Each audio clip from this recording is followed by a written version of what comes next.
नमस्कार सर्वांना. तर तुम्ही बघतच आहात स्क्रीनवरती की एम-फार्मचं रिवाइज कॅप शेड्यूल हे आलेलं आहे. तर जे विद्यार्थी ज्यांचं ऑलरेडी बी-फार्म झालेलं आहे आणि जे मास्टर्स इन फार्मसी करू इच्छितात, तर त्या सर्वांसाठी हे एक महत्त्वाचं नोटिफिकेशन आहे. तर ते म्हणजे एम-फार्मची रजिस्ट्रेशन डेट जी आहे ही 30 जुलैपर्यंत वाढलेली आहे. तर स्टार्ट झालं होतं हे एम-फार्मचं ॲडमिशन ऑलरेडी 16 जुलैला स्टार्ट झाली होती ती डेट आणि 30 जुलैपर्यंत त्याची मुदतवाढ झालेली आहे. तर ही मुदतवाढ का झालेली आहे, तर अजूनही काही विद्यापीठं जी आहेत, काही युनिव्हर्सिटीज आहेत, सो त्यांचे रिझल्ट्स अजून लागलेले नाही आहेत. त्याचप्रमाणे काही विद्यापीठं म्हणजे काही जे रिझल्ट्स लागलेले आहेत तरी पण काही जे रिचेकिंगचे रिझल्ट्स यायचे असतात, रिव्हॅल्युएशन आहे, सो त्याचे रिझल्ट्स आहेत हे पेंडिंग आहेत. तर आणि अजून बाकी अनेक कारणांमुळे हे जे ॲडमिशनचं शेड्यूल आहे किंवा ही जी डेट आहे ती एक्सटेंड झालेली आहे. तसंच CGPAचा जो स्कोर असतो तुमचा, सो कन्व्हर्जन सर्टिफिकेट म्हणजे CGPA to percentage conversion certificate, so हे सुद्धा असतं. तर त्यासाठी डेट ही आहे ही तुमची एक्सटेंड झालेली आहे 30 जुलैपर्यंत.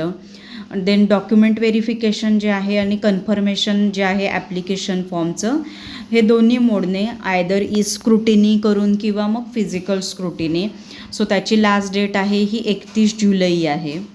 आणि त्याच्यानंतर तुमची प्रोव्हिजनल मेरिट लिस्ट जी आहे म्हणजे तात्पुरती जी गुणवत्ता यादी जी काही आहे तर ती 2 ऑगस्टला लागणार आहे. त्याच्यानंतर सबमिशन ऑफ द ग्रीवियन्स म्हणजे समजा तुमचं एखादं डॉक्युमेंट पेंडिंग आहे.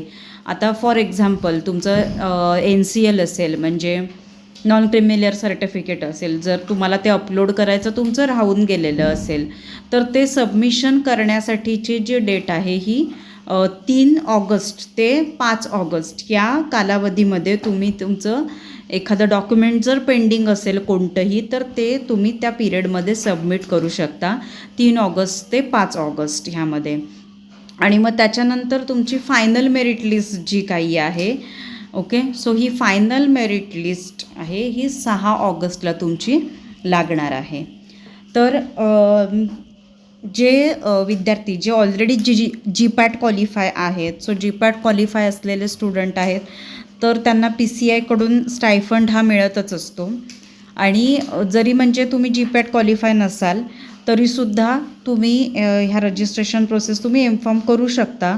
तर ते म्हणजे की तुम्हाला जी स्टेटची जी काय स्कॉलरशिप असेल म्हणजे for example OBC category, EBC category, NT असेल, SC असेल, SEBC असेल, सो अशा ज्या डिफरंट कॅटेगरीज आहेत सो ते कॅटेगरीचं रिझर्वेशन आहे ते तुम्हाला मिळेल. आणि त्या स्कॉलरशिप म्हणजे स्टेट गव्हर्मेंटची जी काय स्कॉलरशिप आहे सो ती तुम्हाला मिळते.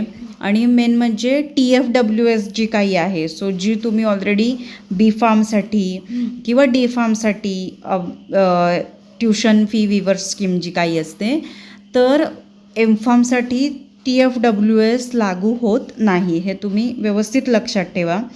TFWS आहे ज्याचे ऑलरेडी म्हणजे B-फार्मसाठी किंवा D-फार्मसाठी लागू आहे ते, तर एम-फार्मसाठी ते लागू होत नाही. पण बाकीचे जी स्टेट गव्हर्मेंटची जी काही स्कॉलरशिप आहे सो ही स्टेट गव्हर्मेंटची स्कॉलरशिप तुम्हाला ॲज इट इज मिळणार आहे. तर जे विद्यार्थी आहेत ज्यांना एम-फार्मसाठी रजिस्ट्रेशन करायचं आहे तर ते CET सेलच्या साईटवर जाऊन तिथे त्यांचं रजिस्ट्रेशन करू शकतात, तिथे नोंदणी त्यांची करू शकतात. जर तुम्हाला यामध्ये काही डाऊट असेल तर तुम्ही नक्की याखाली कमेंट करून व्हिडिओखाली कमेंट करून विचारा. असेच जर तुम्हाला नवनवीन व्हिडिओ अपडेट हवे असतील एम-फार्म ॲडमिशन संदर्भात, तसेच कोणत्याही फार्मसी ॲडमिशन संदर्भात अपडेट हवे असतील तर आपल्या A to Z pharma knowledge या यूट्यूब चॅनलला सबस्क्राईब करा.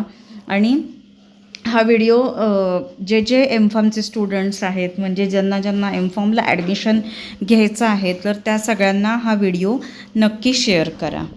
थँक्यू.